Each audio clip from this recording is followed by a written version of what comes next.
യുവതി ഉൾപ്പെടെ 3 അംഗ അന്തർ സംസ്ഥാന മോഷണ സംഘം അറസ്റ്റിൽ. ബിരുദധാരണിയായ യുവതി ഉൾപ്പെടെ 3 അംഗ അന്തർ സംസ്ഥാന മോഷണ സംഘത്തെ വലപ്പാട് പോലീസ് അറസ്റ്റ് ചെയ്തു.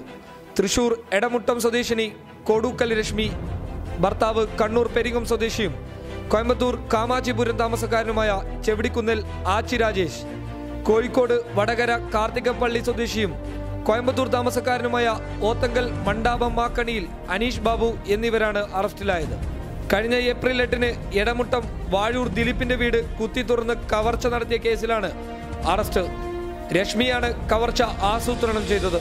ദിലീപും കുടുംബവും ഓസ്ട്രേലിയയിലേക്ക് പോയതായി അമ്മയുമായുള്ള ഫോൺ സംഭാഷണത്തിനിടെ അറിഞ്ഞ രശ്മി കാമാച്ചിപുരത്തെ തന്റെ വീട്ടിലേക്ക് അനീഷിനെ വിളിച്ചു വരുത്തിയാണ് കവർച്ച നടത്തിക്കുന്നത്. അനീഷും റാഷിദും ബൈക്കിൽ തൃശൂരിലെത്തി. അവിടെ സ്വകാര്യ മെഡിക്കൽ കോളേജ് കോമ്പൗണ്ടിൽ ബൈക്ക് പാർക്ക് ചെയ്ത് ബസ്സിൽ എടമുട്ടത്തെത്തിക്കുകയായിരുന്നു.